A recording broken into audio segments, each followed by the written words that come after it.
Okay, we're going to get started. So thanks for being patient with us. Hopefully we'll have some people coming in.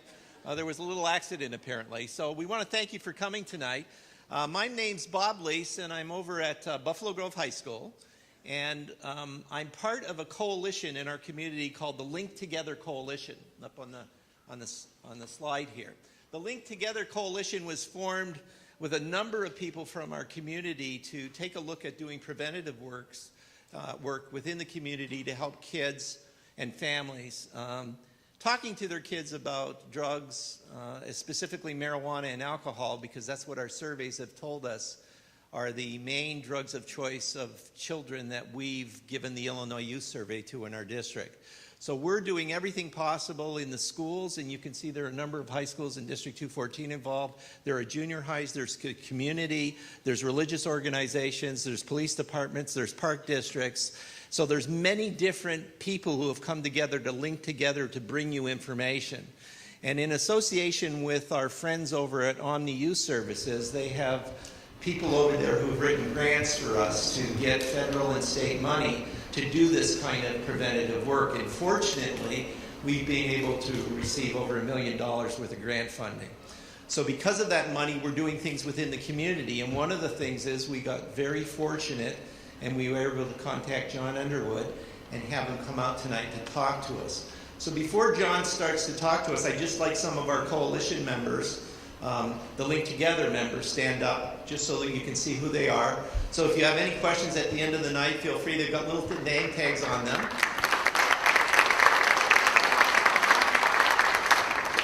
I need to tell you that these people volunteer a lot of time and energy for the good of your children and for the good of our community. So we're very thankful to have them involved with us in District 214. So here we go. I talked to John when I first came in, and I had about probably 5 pages worth of notes with all of his accolades and his vita. And he said, Bob, don't use all that stuff. He says, just introduce me because I'm going to tell him all about myself and my specialty. So I do want to thank John for coming out tonight. He will give you some information that I think will feed your minds and feed your souls to do some deep thinking, not only for those of you who are athletes, perhaps for some of us who are not, about finding our peak performance and living a healthy lifestyle. So without further ado, John Underwood. Thank you. Thanks. Thanks. And I always start out by saying all my opinions are absolutely free of charge. That comes from my regular routine.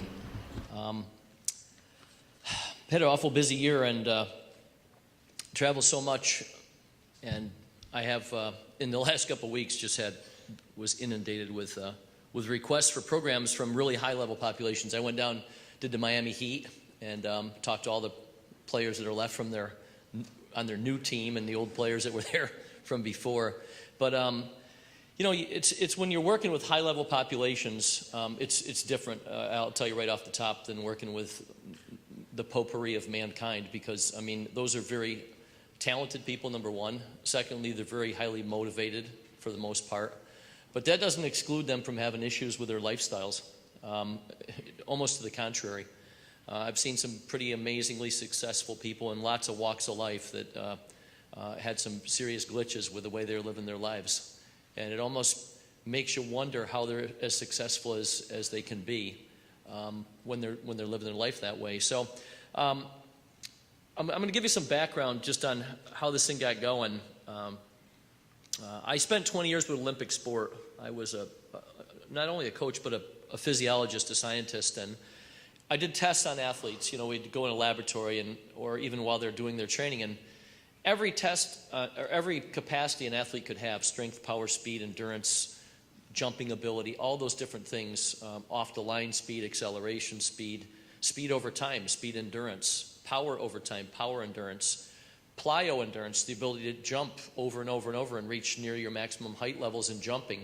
All those things I studied. And so it was a real education, but what I was studying was heart, lungs, and muscles, and blood chemistry, and all those ventilation values, like how much oxygen goes in your body, how much carbon dioxide comes out. It was a lot to think about, but I would trade that all in right now, all those years I spent doing that, if I had just started my career studying the brain and central nervous system, because by far that has way more to do with performance than what we always thought, which was that your muscles are the most important thing.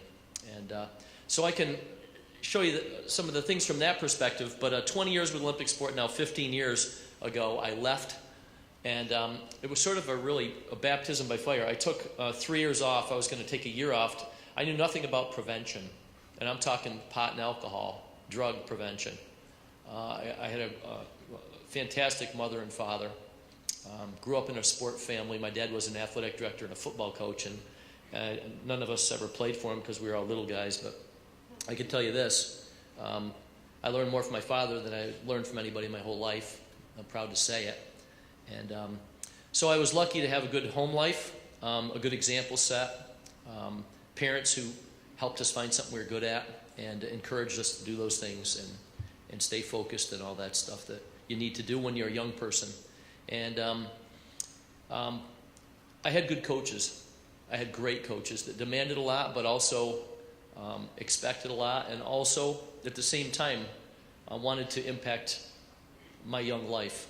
And I think that's something also that is huge. And I had great teachers. And I came from a town that really had amazing opportunities for kids. And so that was a good start to my life, and I had great coaches after that too. After being an athlete, and I was an All-American athlete, I was a distance runner. I then went out to Oregon and ran for Bowerman, the guy that started Nike, legendary coach, and ended my career running for New York Athletic Club, and then didn't want to leave sports. It was the best part of my life, so I became a scientist and a coach. And after that, 15 years of working on this human performance project, but what really set me up to do that project was that I took that year off, which turned into 3 years, and was a preventionist. I was in schools teaching prevention ed about pot and drugs and alcohol to kids, tobacco, nicotine, all that stuff. And after doing that gig as a prevention educator, I was like, you know what, people really need to wake up and think about how using these negative substances ruins everything you set out to do. So I connected the dots, and that's where it's gone. So the Human Performance Project was started 15 years ago. Before that, we were known as the American Athletic Institute, both my organizations. But I dropped it and went to Human Performance Project because what I realized is this isn't just for athletes. This is for human beings. Anybody can benefit from this information. Parents, coaches, teachers, kids, anybody.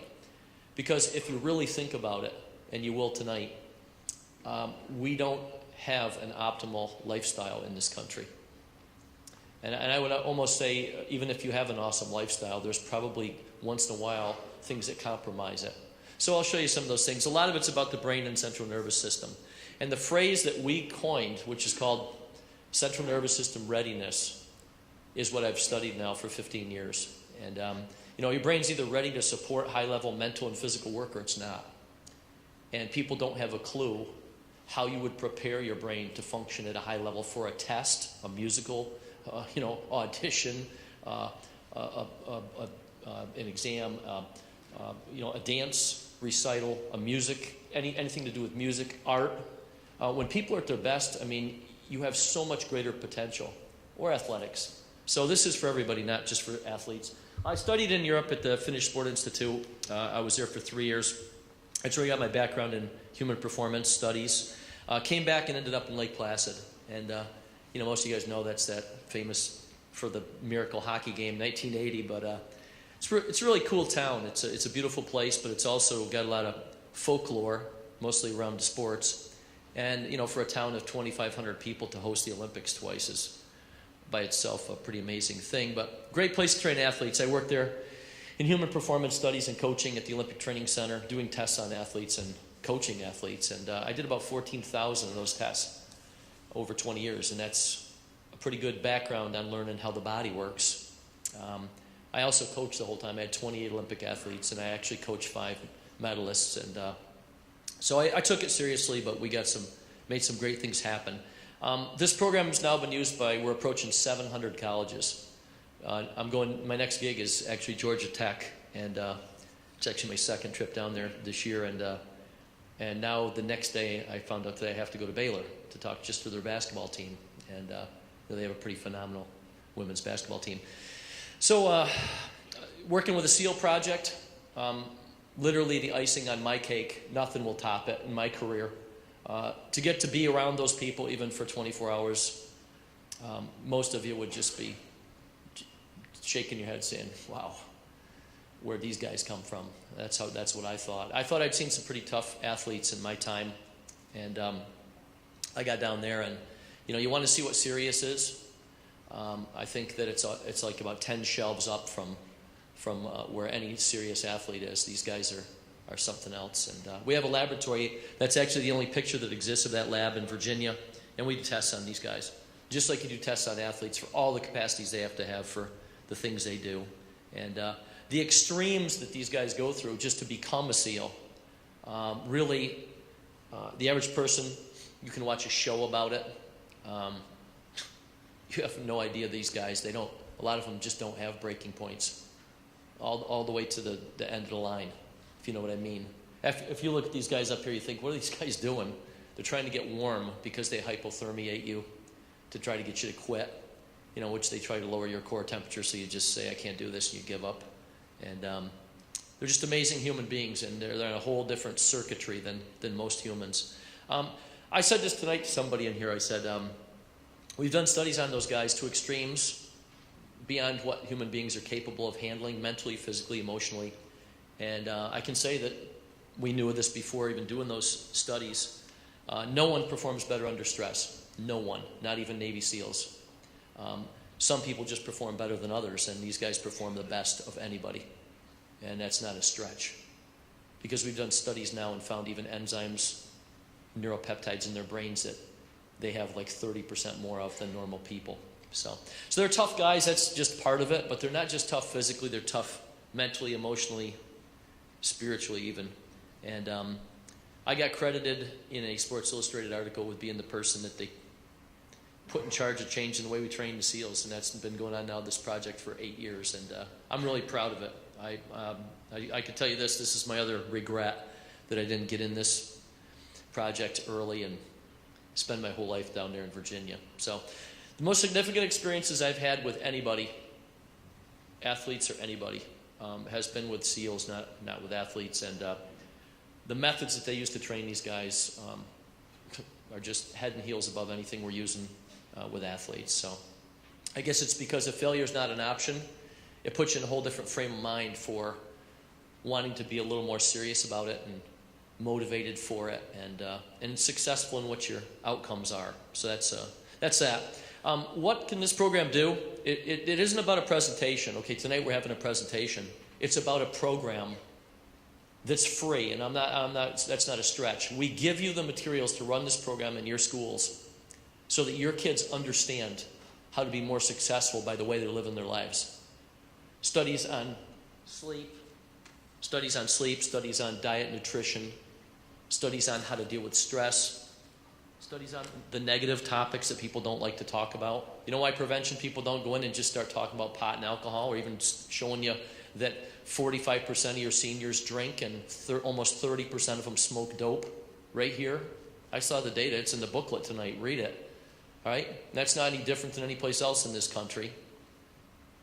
You know why you don't start just talking about that? Because people don't want to talk about it. It's negative. The fire doors come down. So we talk about lifestyle, because that's a lifestyle glitch. And then maybe somebody will say, hey, you know what? I care about this thing over here. I really care about it. And I know this isn't good for me, but I'll somehow justify it. Lack of sleep, crappy foods, pot, alcohol, too much stress, too many things going on in your life. So when you narrow down these things and start to deal with some of the negatives, maybe it's easier to deal with by talking about the whole context of the way you're living your life. Because even as adults, sometimes we need that reality check. So it can help you academically, athletically, activities-wise, music, art, dance, anything you care about or are good at, that you're putting time, effort, and energy into. And even socially. Think about how people that have these problems, how it affects their ability to function with human beings socially. Creates all kinds of problems. So I'll start out tonight by just giving you guys a slant on time. everybody's probably heard this, little things make big things happen. I mean, I remember coaches telling us that when we were young athletes. And, little things that you take for granted can make huge things happen. Mostly that's a statement about time. I think a guy from Russia, he was the father of Russian sport, his name was Matveyev, and he made this statement. He said, the single largest factor in athletic development is time, or any development, it's time, right? The more time you put in, the better you get at something. But eventually you run out of time. And I can tell you one venue where you run out of time really quick, and that's being an athlete. Your best years come, your best years go, it's over. Clearly by your late 30s, if you stayed in it that long, hormonally you don't recover as fast. What do you think I was discussing down there with the Heat? Some of their best players are now 5 or 6 of them are in their, heading for their mid-30s. You just can't keep doing it the way you were doing it when you were at your best. So how do you get a few more years at that age? All right. So think of 4 years of high school. That's the thing I've used for Olympic athletes. 4 years is 1,460 days or 35,040 hours, or you can break it down if you want to minutes. Eventually you run out of time. The day comes that you wanted something amazing to happen, and it's either going to happen or it's not.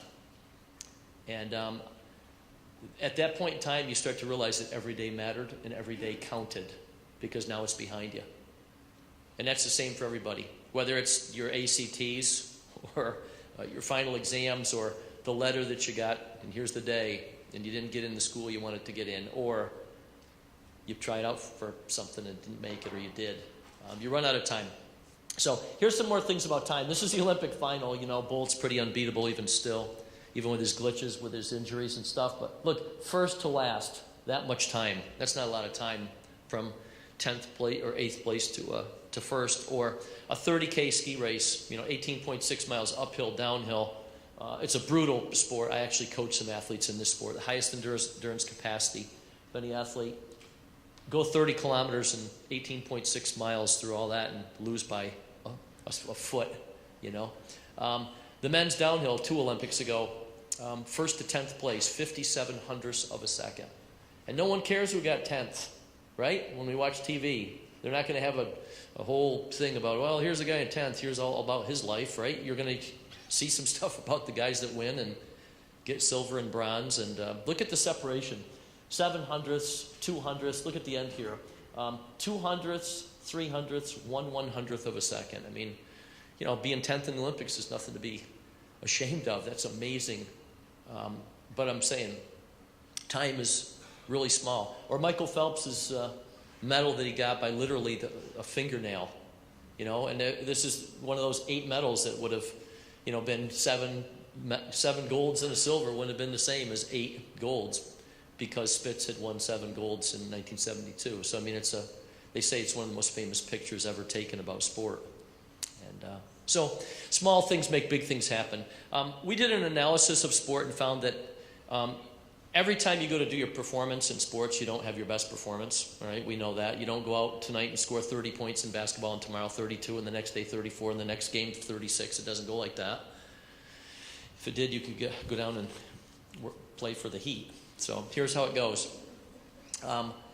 We analyze sports where performance is performance. So I'll give you an example. Running, throwing, jumping, swimming. Sports where your best time as soon as you cross the finish line. Oh my God, I was way off today. Or, oh my gosh, I just ran faster than I've ever run in my life. Right? So that's a definitive.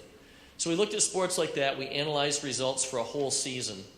And we threw out any results that were, like, for instance, bad weather, stuff like that.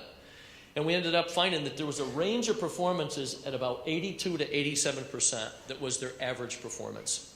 We didn't want to put it at one number because there were too many in this range. So if you prepare optimally to play your sport and you go out there, I think that you can have a performance anytime you want between 82 and 100%.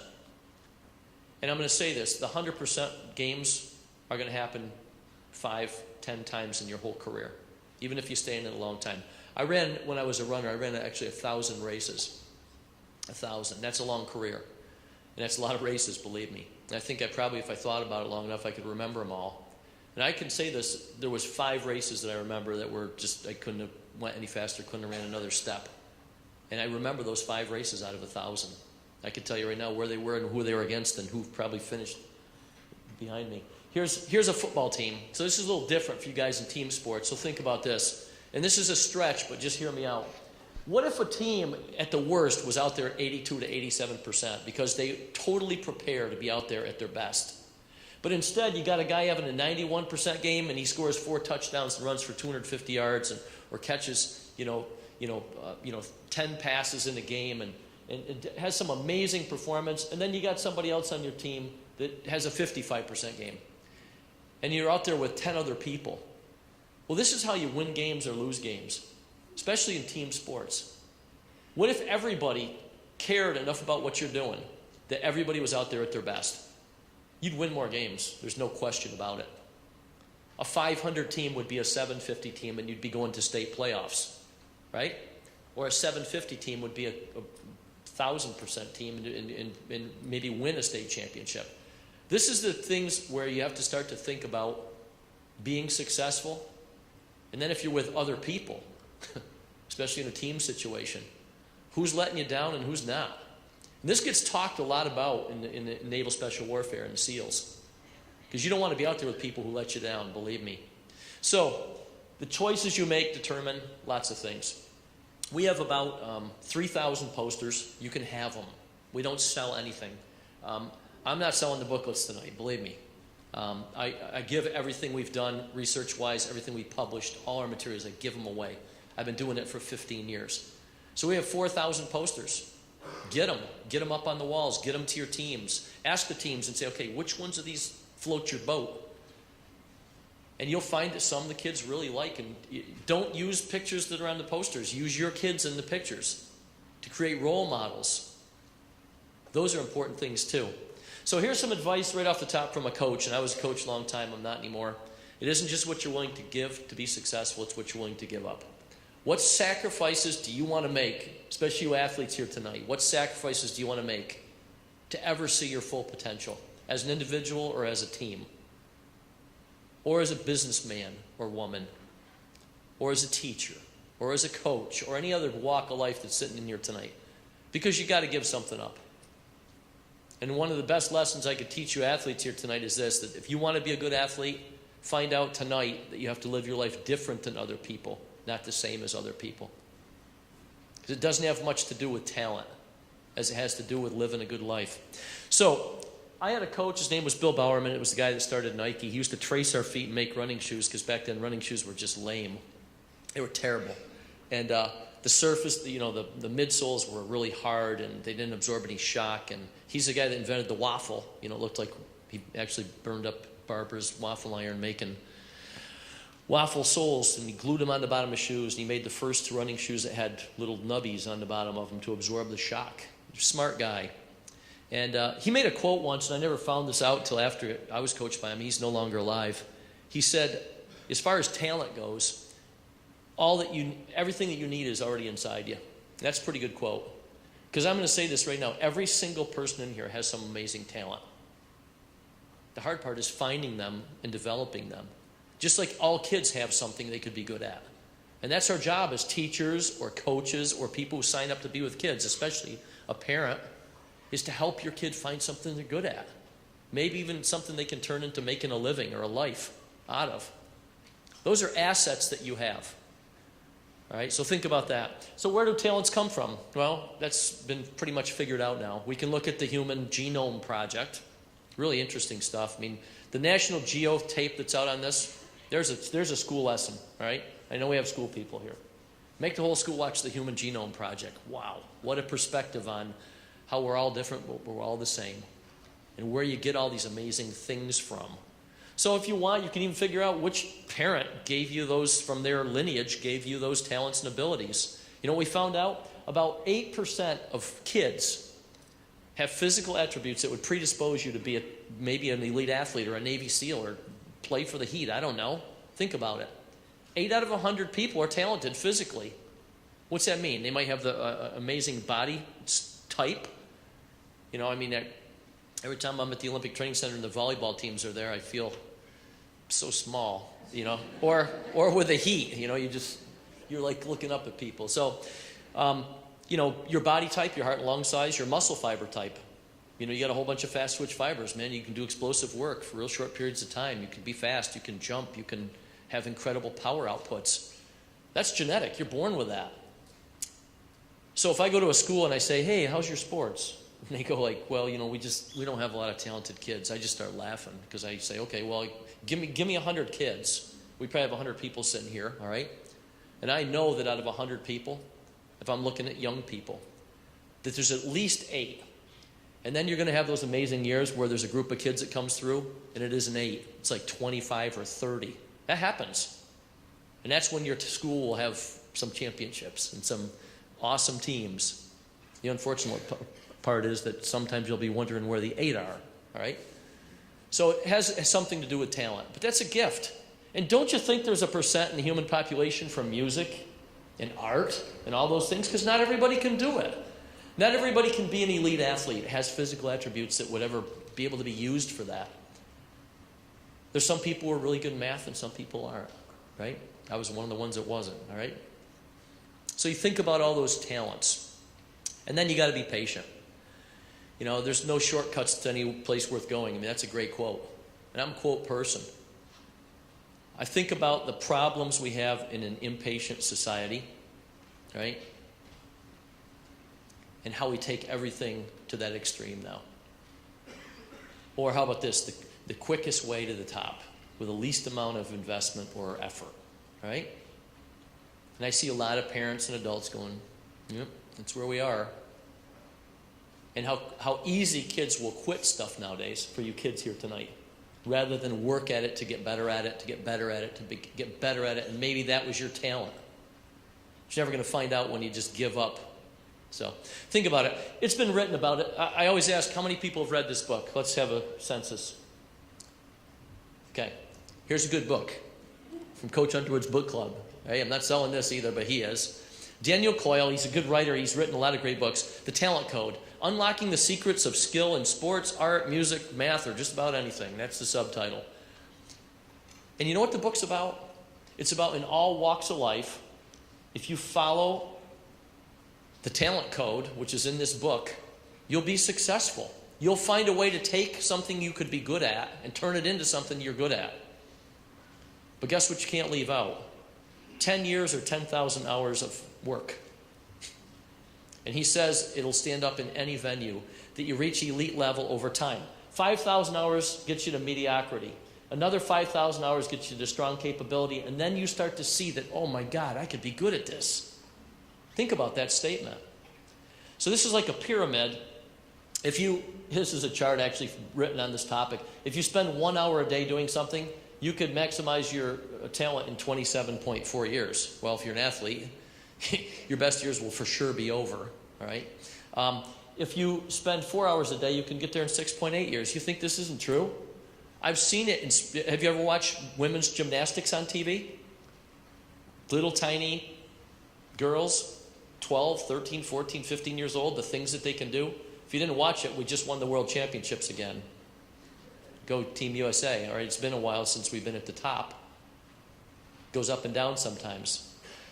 I mean, that's just amazing what they can do at that age. So it's called the 10K hours rule by our account. There's another one of our posters. You become what you practice. You don't want to put in the time, effort, and energy. It doesn't matter that you have talent, because every adult in this room can tell every kid in this room dozens of stories of amazingly talented people who had amazing abilities that didn't want to put in the time, effort, and energy. Or got caught up in things that ruined it, and they ended up throwing it away, giving it away, wasting their ticket. So think about it. You got to put in the time, effort, and energy. And there's another part to it. You might not be the most talented, but you might want to work harder than somebody else, and you can actually come out to a higher level. I actually had 28 athletes I coached. I told you that made the Olympic team. That's a pretty lofty goal. I never made one. I ran world championships twice. But you think about this. Out of those 28 athletes, one day I took 2 pieces of paper based on this slide, and I put it on paper. It came out 15 hard workers, 13 talents. They made an Olympic team because they wanted it more than somebody who was more talented. You think it's any different in the working world or getting into school that you want to get in or anything else? You might have to work harder to get it. So Matviev's other saying, and it's probably the saying that floats my boat as an athlete and always will. I think it's the best sports statement ever. Remember, when you're not training somewhere someone is training, when you meet them, they will beat you. The Russians always have a way of saying it, just sort of directly. And otherwise you go to the gulag. And so Matviev said this, and he was the father of Russian sport, but this is when Russia dominated sports in the 40s, 50s, all the way to 1980. That hockey game was actually the beginning of the downfall of the whole Soviet sports system. But, you got to work. And the single biggest event in the human body in 24 hours for any of us in this room happens at night when you're sleeping. It's not the workouts. That's important. Yes, you have to have proper training methods and periodization of your training and hard, easy, and medium days. Growth happens at night. New muscle mass is formed at night. Training effect really goes in the bank. The money goes in the bank at night. All muscle repair happens at night. Check this out. If you went to bed at 10 o'clock at night, any of you athletes in here, because my career is over, all right, about an hour and a half to 2 hours after you fall asleep, you get a huge release of human growth hormone, and that's when all this stuff in human muscle and the effect of training in human muscle happens. It's called early sleep. Not much happens between midnight and about 2 o'clock in the morning, and then from 2 o'clock in the morning to 6 o'clock in the morning, all your mental and psychological repair happens. All your neurological repair happens. All the stuff you learned in school during the day that you need to remember so that you can ace the next test that's coming goes from short-term memory to long-term memory between 2 and 6 in the morning. Wow, is that important for schools? You better believe it. So what if you don't sleep enough? I don't know. Check this out. Here's the amount of human growth hormone release doing a morning workout. Here's the amount of human growth hormone release when you do an afternoon workout, like you guys do every day from 3 to 5 o'clock. An hour and a half to 2 hours after you fall asleep, this is the amount of human growth hormone you kids release. That's when babies grow, double in size the first month and a half, 2 months, right? They weigh 6 to 8 pounds. All of a sudden they weigh 15, 20. So all you kids, and I see young athletes here tonight, if you want to grow, if you want to get bigger, and first your bones will grow and then you'll start putting on muscle. The more you sleep, the more you grow. How's that for a research study? Because the single biggest event in the human body in 24 hours physiologically is early sleep, when you get this huge release of HGH. And after you go through the growth spurt, then you start putting on muscle mass. So all you athletes that are older athletes, like you guys up here, that want to get bigger and put on the mass so you can be better in sports, all right? If you don't sleep, it's all lost. There goes all your training effect, because you'll never have the muscle mass to increase your capacities. All mass gains happen. That means you have to have a set time for when you go to sleep at night. So if I go to sleep tonight and I go to bed at my normal sleep time is 10 o'clock. This happens 11:30 to 12. Next night I go to bed at 2 in the morning. It doesn't like move around for you because of your crappy lifestyle. You just lose all that training effect. So the great workout you did today, that's awesome. There's the stimulus for this to happen. At night, you don't get the HGH release. It doesn't happen. So this is for a human being. This is how kids grow. This is how humans grow. This is when you repair all the damage to your muscles. And as you get older and you don't have the hormonal system to repair muscle mass, for you adults here that work out, it's even more important at that point in your time, because HGH is the single biggest factor in muscle repair or muscle maintenance, maintaining your muscle mass. That's why you see as you reach your later years, my dad's 90 now. He used to be this great big strong beastly man, and now he's skinny and little, and your muscle mass doesn't replace itself. This is a slide I just was down to Georgia Tech, and this is morning workout, afternoon workout. This is actually a research slide. Here's the HGH release. And HGH only goes one direction your whole life, down and down and down. From the time you're born to the time you're 90, it decreases and decreases and decreases and decreases. But it's at its peak levels right about from where you guys are now till about age 23. So anyway, that's the story on HGH. Another thing is this brain science stuff. I told you, if I could go back and change, I know now that heart, lungs, and muscles aren't the most important factor in athletic performance. It's the brain and central nervous system. It is the single biggest factor in performance. If you want to perform well as an athlete, you have to have a very highly rested brain. All the signals for everything you're going to do is coming from here to all these other areas. All right, so think about that. Another thing is we could have a more positive outlook on our futures. When you look at like the negativism of human beings, and this comes from sports psychology, and I threw it in because I want you to understand this. Probably every athlete has made this statement at some point in his career about a team or an individual event, depending on what kind of athlete you are. Oh my God, we're going to get killed today. You bet you are. It's probably going to be worse than you think. Because your outlook alone ruins the possibilities for you to be successful. Look at some of these negative comments. Most of these things have happened. But negative thoughts, they say for every positive thought, humans have 16 negative thoughts. And we all probably know somebody that has 50 or 100. What was that thing they had on Saturday Night Live? What was it? Was it Debbie or something? Some lady? Debbie Dowder, right. Just all negative all the time, right? This is brain scans before competing. Do you think you're going to lose? Do you think you're going to win? All right, so not much brain activity going on if you have a negative outlook. If you have a positive outlook, hey, come on, we can beat these guys. Come on, I'm taking this guy out, all right? Just your train of thought. How about this? I'm going to flunk this test, right? Oh, okay, you're helping yourself do it. That's good. Or she'll never go out with me. Right? Everything. Look at every aspect of your life. He's got his team picked. I'm not even going to try out. I hear this stuff all the time. My brother's a coach in New York State. He had a bunch of seniors. He coaches alpine skiing in the winter. And I wouldn't be telling this story in Florida, but anyway, these kids who were seniors had the first ski off, and only 5 kids can race varsity. So all young athletes beat all the seniors. So they come in on Monday and turn in their stuff. We quit. My brother's going like, you quit? What do you mean you quit? Well, if we're not going to ski varsity, we're not going to do this. We quit. And my brother's, so you're going to let a freshman and a sophomore take your position? You're a senior? Okay, give me the stuff. Quit. So this is my series of slides I found. I just wanted to see this. The first year that women's weightlifting was actually in the Olympics was in Beijing. It's now an official lifetime sport until they get rid of it like they tried with wrestling. So here's how it goes.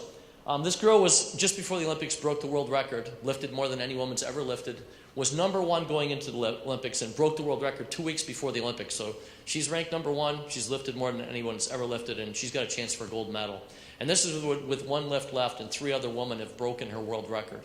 So if you look at her face, with the exception of having a box of Kleenex in front of her, she doesn't look like she's real confident. And not only have they broken her record, it's been broken by, I think, about 16 pounds, which is almost insurmountable. So anyway, it's her last lift, and she actually lifts a new world record. So she surprises herself, and look at her face. Total disbelief, right? She can't even believe that she's basically going, I'm going to get 4th, no medal.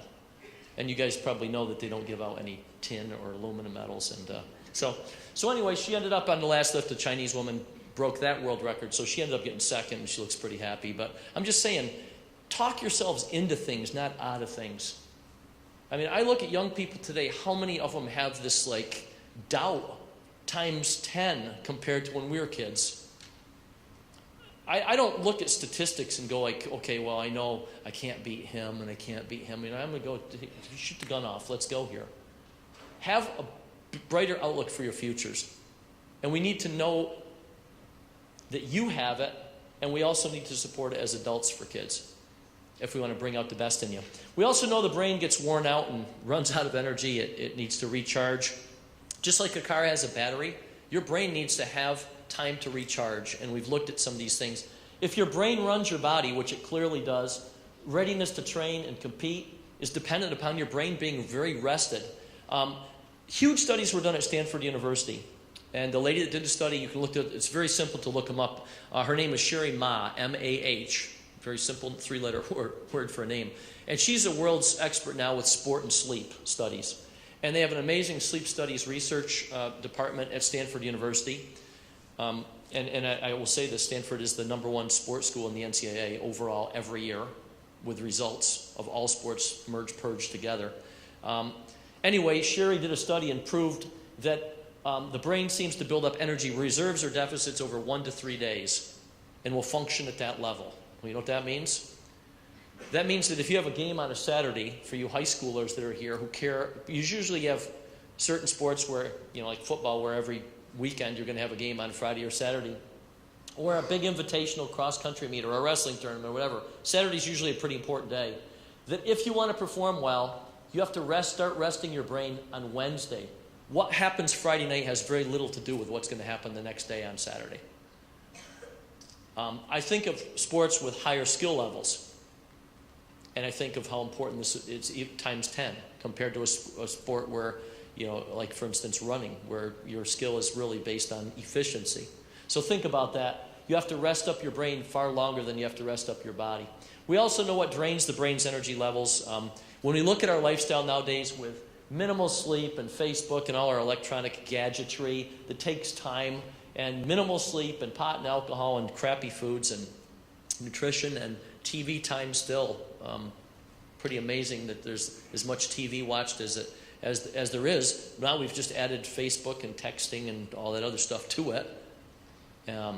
So anyway, they say about 100,000 chemical reactions per second during athletic competition in the brain. That's the chemical part of the brain. We've started to measure for the first time neural fatigue.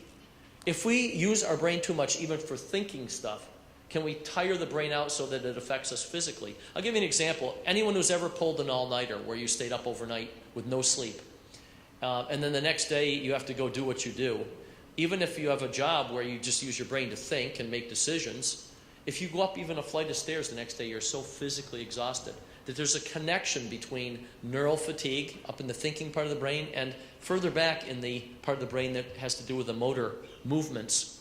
We also know that this technology has created a lot of neural fatigue, and we're measuring this now too, and I'll show you some stuff about that. Neural fatigue is important to understand because under the highest levels of physical stress, the brain actually shuts down the body. And we know this now. We used to think the muscles just got too much lactic acid, they didn't have enough oxygen, and they stopped working. And secondary muscles took over, and it was less muscle mass. And then because of that, your speed slowed down, your muscle outputs for power slowed down, you couldn't jump as high, whatever. Now we know that the brain shuts down the body. That was figured out by a guy named Tim Noakes. He's a famous South African physiologist, and he proved it. So here's the motor part of the brain for all physical movement. See it? It's interesting. There it is. Guess what sandwiches the motor movement part of the brain? The part of your brain for pain. So when you feel the pain, what do? You back off. You give up. You slow down. You say, oh, I can't do this. Right? And I can explain this if you have ever been an athlete. You could understand this, or you young guys will understand this someday. Is that as you become a better and better athlete, as you do your sport more and more and more, you're going to realize that your pain threshold actually increases. You can stand more and more physical pain. And we've studied this all the way from young athletes with very low pain thresholds where you just go, I can't do this, right? And then by the time you're a senior, you're like, I can do stuff you can't imagine. And maybe someday you can say, hey, I'm a Navy SEAL. I can stand more pain than anybody, all right? So there's a progression of the ability to function movement-wise when your brain is telling you to stop, all right? So that's interesting. So we've also done studies with stress, like I told you, and social drugs and sleep. This is one of the first brain machines. Isn't that interesting? This was the first attempt at an MRI machine, and of course it didn't work. The poor kid looked scared to death, and I don't blame him. Looks more like a milking machine on his head. But anyway, this was the first attempt at magnetism, that they were trying to actually look what's inside the brain and how it works. And we've come a long way from there. We now have these, this is called neural net. We have technology now where we can actually have very powerful sensors that actually can go subcranial through your skull to look at different areas of the brain. And we've also done a lot with this Human Connectome project. And we got dibs on seeing this stuff before it was ever released for that National Geo article. But, with these kind of things, they've now pinpointed where stuff happens in the brain with, look, attachment, romance, loneliness, anger, pain. There's that pain thing I showed you that sandwiches the motor cortex. Empathy, sympathy, fear, post-traumatic stress. You think we haven't used this with these soldiers? I mean, it's just amazing. We're trying to pinpoint, okay, where's this part of the brain that all this stuff's going down so we can deal with it. And some scientists in Finland just recently made a suit that shows, it's actually called an EMG suit, where we can actually see which parts of your body activate when you're feeling different emotions. Like look at anger. Here's anger up in the upper left-hand corner. Like when you get angry, don't you feel like your arms activate? Yeah, they do, because you have to either defend yourself or be prepared for what's coming, right? I mean, you feel you feel it go right down your arms, and that's just a normal reaction. But look at love, look at depression, all these things. And so they took and they put this suit on these people with all these electrodes, just like the neural net, and they said, okay, like what parts of your body activate or turn on when you feel these emotions? I like the one for pride. You know, like when you're proud, you do something good, you feel like you puffing your chest out and holding your head up high. I mean, you know, you guys that have ever, you know, maybe adults more than kids. I always say this: everybody remembers the first time your picture was in the newspaper. Hopefully, it wasn't in a mugshot. All right, so here's the deal: you feel proud. You're like, that's my picture. I'm in the paper. I mean, I remember I was an athlete, really young in Little League or something, and I was rounding first base or something. And you'd cut it out and you put it on the fridge or whatever. You're proud of what you do. And that turns into other things, like self-respect and you know, maybe influences the way you're living your life. So this is pretty cool, cutting-edge technology from Finland that they made this stuff. Here's a young athlete practicing skills, and an athlete after they've mastered a skill. Like I always say, you know, you've never ridden a bike until you've ridden a bike. You've crashed on a bike. You've crashed and burned on a bike. You've gotten all scuffed up. But then one day it comes that you integrate the pedaling and the steering and the balance. And oh my gosh, I'm riding a bike by myself. That's a nice day for parents too. So we know skill development actually goes all the way, improves all the way up to age 21. And I have these athletes, you know, elite athletes, college basketball teams and stuff where I don't need to practice that anymore. I'm like, yeah, you do. You can still get better. So remember, skills, like all you young athletes here think, there's a lot of you, practicing skills over and over and over. Yeah, it might get boring, but those are the athletes who will be real athletes someday.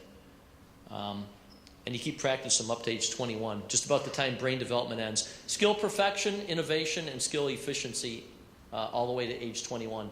This is a study that was done by UCLA. It's called the UCLA Brain Development Study. The Brain Science Center out there actually looked at brain development. What we're looking for here is blue as a representation of a brain reaching greater and greater levels of development. They know from this study that a brain develops all the way up to age 21. Then it's pretty much wired and prepared for everything you're going to do the rest of your life. Look at age 5. This is up in the thinking part of your brain, but not much brain development. Age 8, not a great deal more, but look what kicks in when your hormones start to kick in. The whole body starts to just rage with development. Look at age 12 to 16, how much blue comes into the picture. And this is for every single one of us. We never understood this when we were kids, but a lot of this is dependent upon the same things I'm talking to you about tonight. Sleep. What if you got kids that are sleeping 4, 5, 6 hours a night now because of all their stuff? You think this is going to just happen? Or happen later, maybe. Maybe that's another theory. So think how important it is, brain development-wise, from age 12 to 21. All these different things are really considered. This is the whole study. Sped up into a matter of seconds, this is a brain from birth to age 21, reaching greater and greater and greater levels of ability or function. I mean, that's just phenomenal stuff. So think about it. Age 12 to 21 is the second biggest growth phase in brain development. And then eventually our brain wears out. This is for you adults, right? As we get older, our brain actually, just like a battery runs out of charge, our battery starts to just not be rechargeable. And that happens as you age. Anyone who lives to an advanced age, 60, 70, 80, your brain actually starts to reduce the ability for it to regenerate. And it degenerates. There's no question about it. This is a healthy 15-year-old doing a simple memory task. This is a heavy alcohol-using 15-year-old doing the same memory task. And their brains just have been damaged to the level they just don't produce any brain activity anymore. So these are just things we can show now that we never could show before. And you know what we had in the old days for this slide? That's probably not real good for you. You know, that's, this is science. It's like if you want to convince somebody it's not good for kids to be using a lot of alcohol or marijuana or drugs that do this to your brain at this age, structurally and chemically and electrically, dampening it down. That's a pretty good study. We also have looked at some amazing other things, and this is a good one for you adults too. If you notice, this brain on top is wired sort of front to back, and this one's sort of all wired side to side up front, like this. You know what these two brains are? On December 2nd of this year, in front of the National Academy of Sciences, they actually figured out that women's and men's brains are wired differently. Like we didn't know. All right, so And I would even say that with my wife here. So here we go. Female brains are wired front to back longitudinally, and men's brains are wired very tightly up in this motor part of the brain. Geez, I wonder why that is. Because in those original developmental phases of the male brain, with our hormonal system, we're much more geared for gatherer, protector, hunter, all that stuff, all the way from ancient times till now. And that's just the way it is. Females' wiring is more geared for communication, analyzing, and intuition. Male brain geared more towards perception and coordinated physical action. All right? So that's different. We've taken this into consideration now when we have power training for training women athletes in power sports and men athletes in power sports. Totally different, as is even reaction times. So we're taking this all into consideration. So during this Human Connectome project, they actually came out with a video. I just want to show you because it's so amazing to see. In your brain, you have 100 billion neurons or brain cells. And this is actually 7 million of your 100 billion brain cells. And since I don't see it on my desktop, which is not anything different than normal, we will use the capacity of typing in a keyword and finding it, except we have to spell vid right.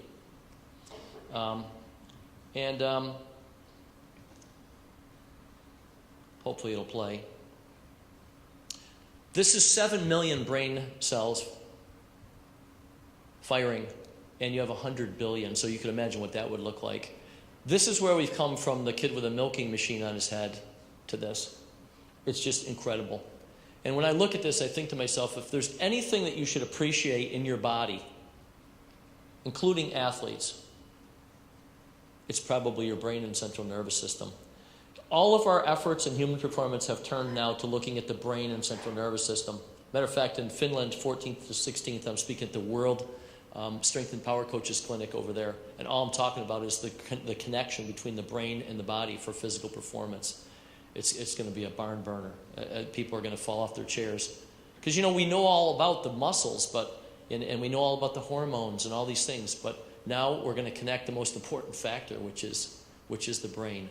So anyway, I just wanted you to see that, and I think that's a pretty cool thing to know that it is that significant and important. These are some of these pictures of the brain circuitry from Human Connectome. Just like inside electrical devices, there's wires. Well, we have pathways, and interestingly enough, they're also layered, just like circuitry is layered in electronics. It's not all on one flat shelf. It's all different layers of electric circuitry. Look at some of these pictures of these circuits. They said that the 100 billion nerve cells in your brain, if they spread it out, would take up 4 football fields. So I feel humbled by my 4 gig flash drive with everything I've done for 15 years on Human Performance Project when I think of that what's in here would take up 4 football fields of surface area. In that article that was in National Geo, and this is in a very recent version, see this giant snarl of circuitry right here? Well, you could pretty much guess that that's the area for your motor cortex, for movement, for physical movement. It takes a lot of wiring. And matter of fact, of all the wiring in your motor cortex in the brain for being able to move physically, your body, 1/4 of all that wiring is just for your hands, to be able to use your fingers and hands. And you parents would appreciate this. Babies, when they're young and they're sitting in their high chair, remember these days, all right? Go back in time. And you throw a bunch of Cheerios or something on their tray, and half of them are very soon on the floor. The babies can't do this. They can't use their pincher and their thumb to pick stuff up, so they try to pick it up with whatever way they can. But think of your motor cortex, that 1/4 of it's just for hand skills or fine motor skills. But this was in the article, and this is in my program for the superintendent here. When I talk to kids about learning, a piece of your brain tissue the size of a grain of salt has the memory capacity of 25,000 high-def DVDs. So you think about that, and then you think about not being able to remember 20 things for a test. All right, well, make your excuses, but I don't cut kids slack for excuses. I cut kids slack for knowing stuff that their brain has easily the capacity to learn it. All right, so that's an interesting concept. The total memory capacity of the brain, they estimated in this Human Genome National Geo article, was, they say, 256 billion gigs. So there goes again my 4 gig flash drive. Throw it out, means very little. That's the same as about 1.2 billion PC hard drives, or all the information that's in 15 major size libraries, like I always think of the Brooklyn Public Library. It's massive. Birth to age 3, largest amount of brain development of your entire life. Second biggest phase, age 12 to 21. This is why people who do what these people in the front 2 rows do, try to help your kids not get hooked up with pot and alcohol and any other drugs. That's why we're so concerned about kids middle school through high school through college using those substances. Connections are made at a rapid pace during that time. Anything you practice or keep doing, you make connections. Anything you stop doing, you lose the connections. How about this? I'm sure we have golfers in here. And in the winter, we probably don't golf as much, so it gets rusty, right? Or any other skill you could think of something you do. When you practice stuff, they stay connected. At the age of 8 months, you have 1 trillion connections in your brain. There's no way to keep them connected. This is pre-birth even that you have that many connections. So because you can't possibly stimulate the brain to connect all those things and keep them connected, they start disconnecting. Here's the UCLA brain study slowed down. Age 4, age 12 or 13, when you go hormonal or reach puberty. And from 12 or 13 to 21, look at all that brain development. Those are connections being made in your brain. That's why I also talk to kids when I'm talking to kids about learning. If you don't want to learn, or you don't care to learn, or you don't care to use your brain for positive things, you'll have connections for something, but it's probably not going to help you be successful in the future. The developing brain, age 12 to 21, incurs far greater levels of damage than any other time of your life. If you want to damage the brain, the worst time you could pick to damage it is age 12 to 21. While it's going through that last phase of mature brain development, age 12 to 21, and you damage it, the damage will be the worst of any time frame you could have picked to damage it. This is a scan looking down on a brain. It's a healthy brain. Here's a damaged brain, okay? I mean, those are scans. They're not holes or areas of decreased or lowered activity or structural damage in the brain. So remember that. We also can measure activity levels in the brain. Here's a brain with activity levels. This is brainstem activity back in the back of your brain. That's what keeps you breathing and alive. Here's somebody before using alcohol. Here's the same person after using alcohol. Okay, well, alcohol is a depressant drug. What does depressant mean? Shuts down brain activity, decreases brain activity, suppresses brain activity.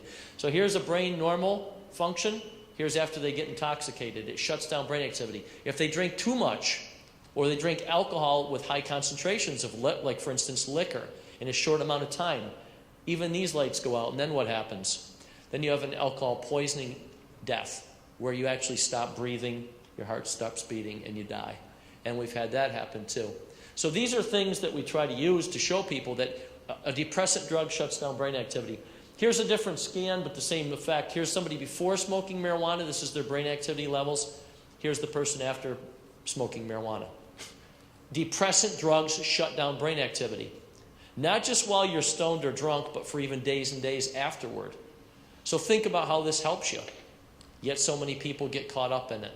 So anyway, we also use this for these PTSD studies, post-traumatic stress. Anyone who's ever had a horribly stressful event or an emotional event, you can end up with PTSD or some form of it.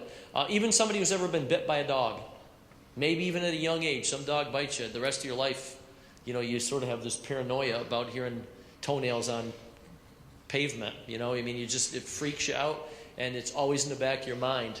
But these guys that have been coming back from the stuff they've had to deal with over in Afghanistan and Iraq and other places, it's unbelievable the effect it has. So we can measure these effects on the brain as far as, here's somebody in a calm state. You can see up in the thinking part of the brain up front behind your forehead, not much happening. Same person when they're in a stressful situation. And I told you what stress does for you. Compromises being at your best for sure. Just like athletes who get nervous before a competition. Well, everybody does. A guy's in an Olympic final tomorrow morning at 11 o'clock that has to step on a line after training for 4 years or 8 years. Or I had one athlete I coached for 16 years. You think they're not nervous? A Navy SEAL, they get ready to go out on an op. You think they're not nervous? They have to know how to handle that nervousness so that it doesn't degrade their performance. That's some of those things from sports psychology. So Power Back Diet's here. I think somebody's selling them, but that's fine with me. Maybe it can help some of the other functions of your programming. Here's the sleep and recovery document too. Food choices determine energy levels. I mean, we've got 160,000 fast food restaurants in our country, and 50 million people go there every day, and that's 35% of our population that's got problems with their weight. American diet: 16 teaspoons of sugar, a half a cup of fat, and 2 teaspoons of salt. If you eat a totally unrestricted diet, I'll eat anything. It doesn't matter to me. I don't care about eating healthy or choosing proper foods or eating normal or going out to eat or so forth. It's been updated now to 22 teaspoons. It's now up to 23. So it's not getting better. It's in everything. Our brain uses a form of sugar, but it's a kind called glucose. All right. If you want to have your brain function on the only substrate it can function with, it's glucose. It can transform other forms of sugar into glucose, but it runs best on glucose. Look, this is glucose. It's what's in Gatorade or Powerade. Full strength. Sip it. Watch your brain function at a high level. Use fructose. Not as good. That's from fruit sugar. Use sucrose or corn sweetener or candy bars or Coca-Cola. Not as good. The brain won't function on it. The only substrate your brain runs on is glucose. Want to hear an ironic one? The only substrate your muscles run on is glucose. What would be the best substance to use if you want your brain and muscles to run at their optimal level? Probably glucose. Think about that one. Glucose makes you shine. Cognitive function, thinking, taking a test, studying, anything. Or performing as an athlete physically.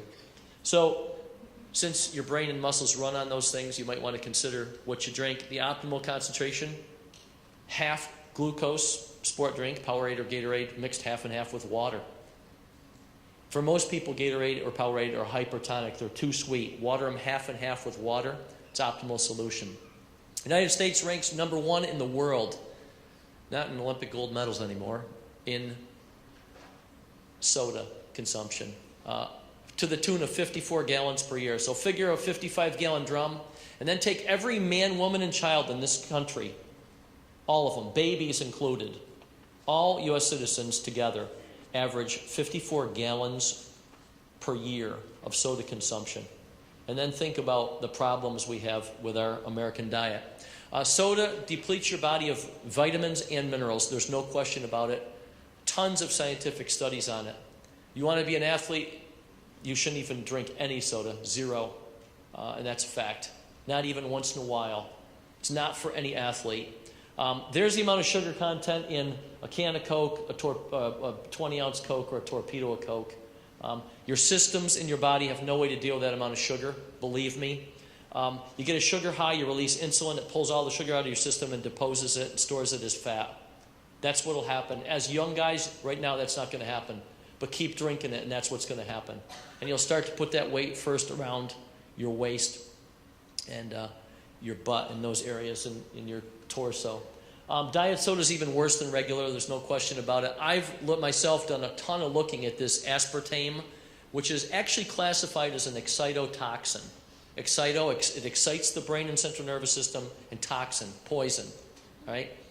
It actually works just the opposite way. It increases your sugar craving. It actually confuses your body to even recognize what a sugar is, and over time decreases your body's ability to handle what a real sugar is. And that's the problem, is that sugar's in everything. So even if you try to keep sugar out of your system, it's going to be in your system. It's in everything in our diet. And the best example is to go to Europe or somewhere where they don't have all that sugar in their diet and stay there for about a week and watch how no energy that you have because you have so low blood sugar all the time. Then you'll realize how jacked our diet is with sugar. Your brain has a chemical component to it. I said earlier today, your brain just is like a battery. You charge it up. What's inside a battery? Battery acid and water and fluids, right? And if we look what's in your brain, the liquid part of your brain is these neurotransmitters, serotonin and dopamine mostly. If you run down your neurotransmitters, your brain doesn't function at a very high level. And some of the studies that have been done on this, just to show you, anything, chemicals, substances, foods, minerals, they accelerate the use of neurotransmitters. You uptake those neurotransmitters and you use them up. So here's an interesting one that I could show you. Even sugar makes you use up your neurotransmitters quicker. Here's a fully loaded neurotransmitter brain. Here's a depleted neurotransmitter brain. If we deplete the neurotransmitters out of your brain, mental and physical function degrade and start to go down. So many kids nowadays drinking these energy drinks. Even little kids in middle school already starting to use these. Why are they using them? No different than kids who have stress, who smoke dope and drink. Why? They self-medicate. They're tired. They're fatigued. They don't sleep enough. They overstim their brains all the time. Their brains are tired. They have neural fatigue. So they use energy drinks. If you have neural fatigue and you use caffeine, for instance, which are in concentrations in these kind of drinks way more than the originals, coffee and tea, you use up your neurotransmitters 500 times more than normal. Once you use them up, what do you have to use for mental and physical function? You're just neurotransmitter depleted, like the slide I showed you before. You get energy spikes as a result of using a stimulant when your brain is tired, and then you sink into deeper and deeper deficits. A lot of it's related to neurotransmitters which are depleted. If you use nicotine, so many older athletes chewing. Certain sports notorious for it. Lacrosse, football, wrestling, baseball, always has been, right? Right, guys with chew. Every time you put that stuff in your mouth, you're using up your neurotransmitters 700 times more than normal. At least one person in this room has been around Major League Baseball. How many guys chew? Probably majority. And they're trying to deal with it. But think of using up all your neurotransmitters and then trying to use your brain at a high functional level. Your neurotransmitter depleted all the time. Where would you be if you had those neurotransmitters to use for physical function? Depressant substances, you would think, wouldn't have the same effect, but in fact, alcohol makes you use up your neurotransmitters 225 times more than normal. Think of that. And marijuana, the least of any drug, 100 times more than normal. You know what the most was of all substances they tested in this study? Methamphetamine makes you use up your neurotransmitters 1,000 times more than normal. And once you use them up, your brain is just trashed. So think about that. So it doesn't matter if we're using a depressant drug or a stimulant, the effect is the same. You use up those chemical substances your brain needs to have to run at optimum levels. Once you deplete serotonin, you have decreased brain and body function. Once you deplete dopamine, you have decreased motivation. That explains the amotivational syndrome, right? That we used to have a lot more of, where I don't care anymore, I just don't care.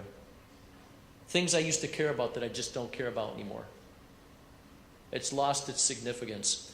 The ratio between serotonin and dopamine determines your mood regulation. Oh my gosh. Are we starting to connect some dots here? People who get into substance abuse, are they mood stable? No, their emotions run the whole gamut. What happens when somebody who's addicted to nicotine can't have chew or a smoke? Are they like, oh, I think I'll go down to the Circle K and get some more nicotine? No, you get frantic because you don't have the ability to control your moods. Same thing with people addicted to drugs. This explains it all. So here's the parts of your brain we use when we're up 16 hours a day. Thinking part, pre-movement and movement. Pre-movement and movement. That's how we do movements. Coach Underwood wants to pick up the laser pointer. I'm thinking about it. I'm using the blue zone. I'm thinking about picking up the laser pointer. And then I actually have already stacked the sequence of movements I'm going to make to go do it in the green zone, pre-movement. And then when I actually go to do it, I use the red zone. There it is. I just did it. That's what you use all day in school, to walk to classes, to function, to do your job, all this stuff. And when we're at practice, same thing. We have a thinking part to being an athlete, and then we use the movement part. So there it is. We have too much information overload. I'm really trying to overload you tonight, so here we go. We have to process information. Half the human population is now under the age of 30. It's unprecedented. If we fatigue the thinking part of the brain, does it affect other parts of the brain? Yeah. It works its way back to pre-movement and movement. My analogy, you pull an all-nighter the next day, you get tired going up a flight of stairs. Why? You're neurally fatigued. It affects physical performance. The amount of information we're now exposed to in the last 50 years now is more than the previous 5,000 years. We have information overload. How many times a day do you look at your phone? Come on. Do you ever leave your phone home for a day and or lose it, and you're like, oh, what am I going to do? And you freak out and panic, and then after about half a day, you start going like, this is awesome. I have so much more time for important stuff, right? Every piece of information that you're exposed to, your brain has to process. Do I want to remember this? Nah, I don't need to remember this, and so forth. I'm going to tell you a story. My wife is from Russia. She had friends, and they had a baby that was 1.5 years old. And they let the baby play with an iPad. And so one day their baby was in the kitchen, and it was winter, and she was looking out in the backyard, and there was a sliding glass door, and she saw a squirrel, and she put her hand on the glass of the window, and she was trying to enlarge the view of the squirrel. And the baby was 1.5 years old. So that's where technology gets a little George Orwellic for me. But anyway, sleep. The importance of sleep on mental performance or physical performance. I've published now, if you look tonight, you'll see that actually the pictures aren't purchased yet. It says Shutterstock on the cover photo. It doesn't scare me. They can sue me. I gave them credit for the picture. Anyway, it's being published by the Life of an Athlete Project for the whole state of New Hampshire. All high schools have to go through this program because they have said we got too many student athletes that are nowhere near their potential. So anyway, you can get a copy of this, and it's got some great stuff in it. Like, for instance, the temperature of your room. Optimal sleep is at 67 to 72 degrees. Hotter than that, you won't sleep as well. Colder than that, you won't sleep as well, unless you live in a climate that's like that. Sleep in total darkness. Any light in a room will prevent you from getting optimal sleep. Just like if you try to go to sleep in a room where the lights are totally on, you're going to have broken sleep. If you normally get 8 hours of sleep and all of a sudden you get just 1.5 hours less than your normal sleep, your brain alertness levels drop by 30%. I'll be seeing it tomorrow morning because I'll be in a school tomorrow doing my first talk at a public school at 7:20. I can't wait to see that one. I don't know what time they get up for school, 5? Or who knows. Anyway, we did a study and found that the average middle school and high school athletes are now sleeping 6 hours and 40 minutes a night. That's the median range. Lots are sleeping 4 to 6 hours. Here was the study. 27% of them are sleeping less than 6 hours. Only 17% are sleeping 8 hours or more. That's a problem. That's a problem for anybody, for school, for cognitive function, thinking function. That's a problem for athletes, and I know and can show you why. While you're asleep, you have muscle restorative phase, organ restorative phase, like heart, lungs, liver, all that stuff, and central nervous system restorative phase. I already told you. This goes down 1.5 to 2 hours after you fall asleep. This goes down between 2 o'clock in the morning and 6 o'clock in the morning. That's if you go to bed at 10 o'clock.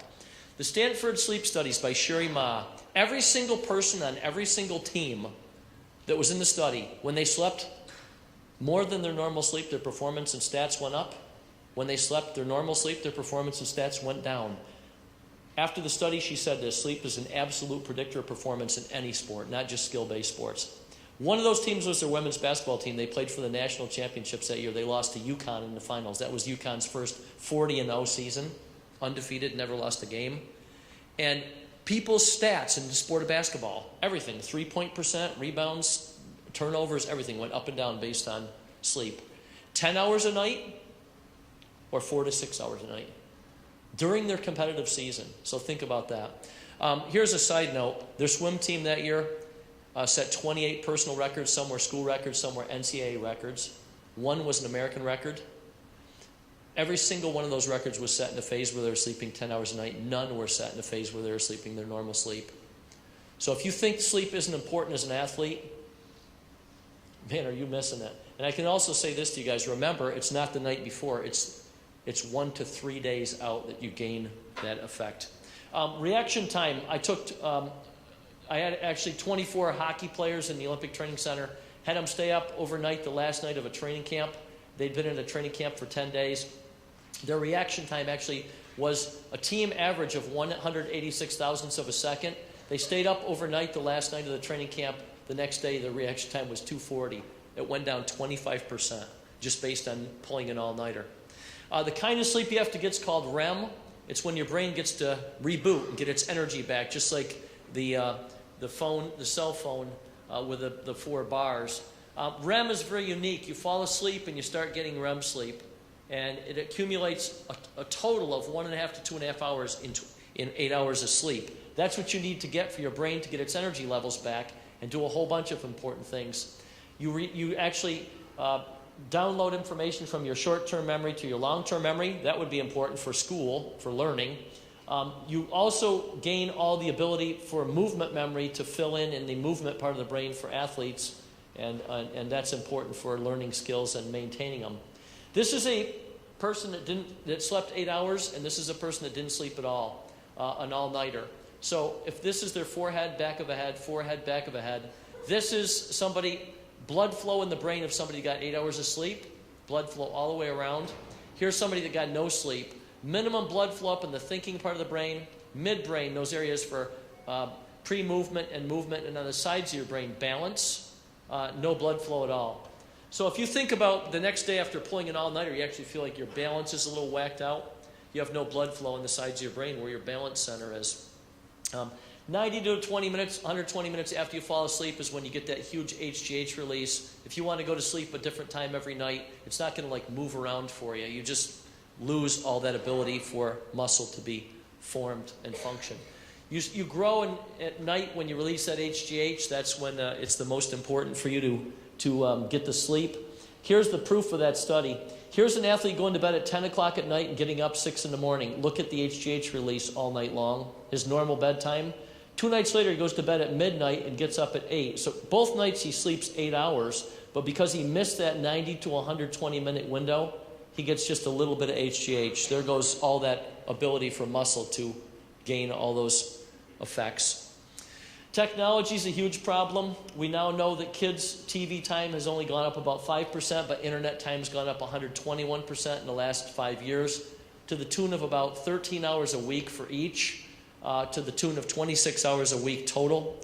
I don't know how you can be successful at much with using your time for that. If you look at blue light, especially in total darkness, from backlit devices like laptops and phones and TVs, it actually prevents the brain from shutting down and actually releasing the hormone to make you get sleepy. That doesn't even include texting time and phone time and all that important stuff. So here's a poster for all the kids and even for some adults. And people laugh, but I mean, you know, how funny is it? Last but not least, this is an x-ray of a broken leg. And just like I said, we now have the technology to see if brains are broken. Here's these scans for damage in brains. Here's some of the damage. You can see they're not holes, areas of decreased or lowered activity. Here's 4 normal, healthy scans of a 17-year-old brain. Okay? Here's somebody who's had a severe brain injury. Somebody that maybe didn't wear a seatbelt, took blunt trauma to the thinking part of the brain. This would be somebody who's a vegetable now. Here's somebody who's had a stroke. You can see the damage, terrible damage, about a third of the brain. Here's Alzheimer's, really bad case of Alzheimer's. Here's some of these NFL and NHL scans on concussions, multiple concussions. Look at the damage in the brain from having who knows how many concussions, and it's just brutal. Here's heroin. Here's cocaine. Here's methamphetamine. Basically rotten spots in your brain. Here's a healthy 17-year-old brain. Here's a heavy alcohol-using 17-year-old brain.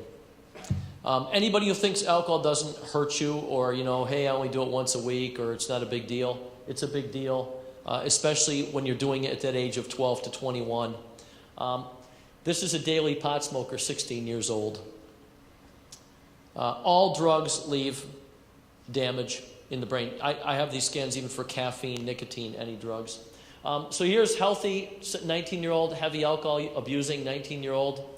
Top and bottom healthy 19, heavy alcohol abusing 19. 1 year after they stopped using alcohol, what do you see? Regeneration. The word now for it is plasticity. The ability for the brain to repair damage at a really incredible, rapid rate while the brain is still developing. So that's at least one thing you can fall back on, but I think it's a better scenario not to damage your brain. I did a scientific study and proved that in 2004 and 5 that every time you get drunk, you lose as much as 14 days of training effect in human muscle. It was a muscle enzyme study. So it put us on the map on this topic. Think of training good for 2 weeks and going out and getting drunk, and then you just wasted all that progress that you spent developing for 14 days.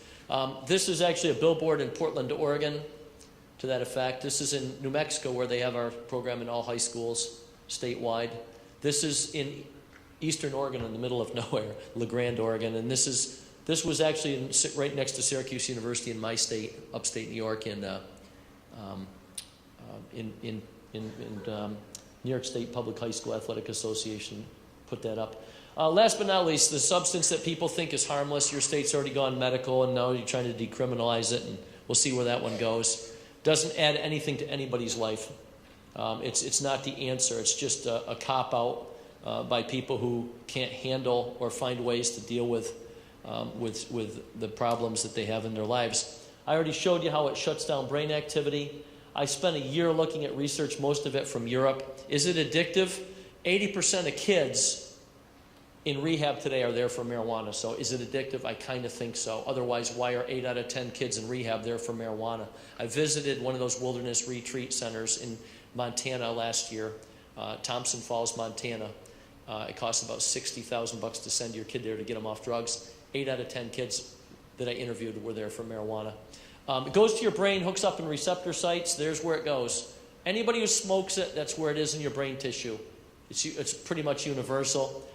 It also goes to your kidneys, your liver takes a huge amount of receptor sites for THC, and your bladder, of course, as it cuts loose from your system. Whole body scan. So it doesn't just go to your brain. We always knew that. It goes to different parts of your body that are really not good places to put a lot of that kind of substance.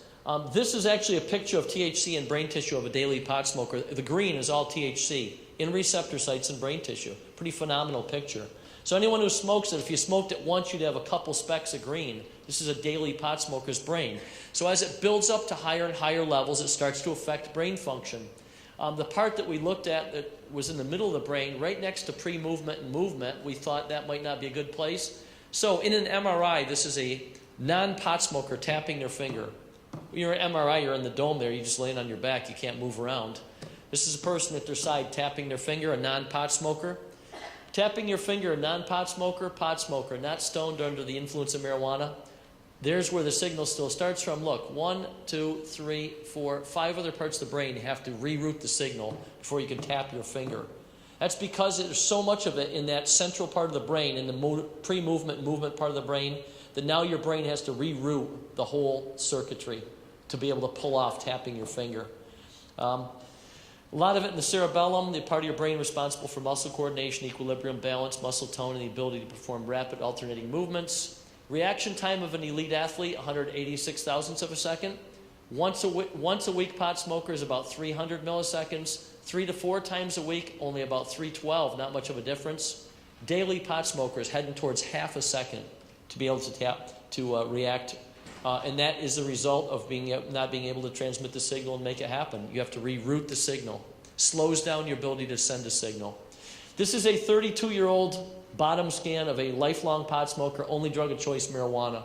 It is not a harmless drug. It is a damaging drug. The worst damage that can be done is between the ages of 12 and 21. We know it. That's science. That's irrefutable. It doesn't help people. It hurts people, especially young developing brains. If you change the way you live your life, you can change lots of things. Certainly the way you compete, academically, athletically, in any way, shape, or form. Job market, maybe even. Someday your life will flash before your eyes. Hopefully you'll be an old person laying on your deathbed. All right? That's sort of something that we prepare for over time. This is a slide I made for Naval Special Warfare. I said, one day your life will flash before your eyes. Do something worth watching. Every day your life matters, and every day your life counts. And the only way that really counts is when you make it matter and you make it count. And I think that's a message for our young people, certainly for athletes. If you want to be successful, think about the way you're doing it. And even adults, when's the last time you took some quiet time to just think about the way you're living your life? There's things we can do better. You can be more productive. You can give more time to things that matter and count, people who matter and count. Think about that. And I want you guys to think about considering bringing Life of an Athlete program or Athlete Committed program to your school. Start with your athletes and give them better information to make better choices. Teach them how this all affects not just your athletic career or your academic standing or your GPA, how it's going to affect the rest of your life. Kids are making decisions now in middle school and high school that are already affecting the way their life's going to turn out. This can be something that really has some value. Thanks for being here tonight. Thank you. I'm going to stick around. For a while. I also have some business cards. If anybody wants one, I can give you those, and you can take one. Look at our website. We got a lot of great stuff on there. So John's agreed to stay for about 20 more minutes. So if you want to ask questions, if you need to leave, go ahead and leave. He's not offended. And I'll leave these cards down here too. If you want some, grab one. So if anybody has any questions, Oh, a survey. on the back of the thing, there's a little survey. We'd appreciate it if you take it, tear it off, and give it to us before you leave, so that we get some feedback. Here's your flash drive. That's not have it later. Oh, that was mind-boggling, wasn't it? Do you have neural fatigue now, everybody? All right, then go home and go to sleep.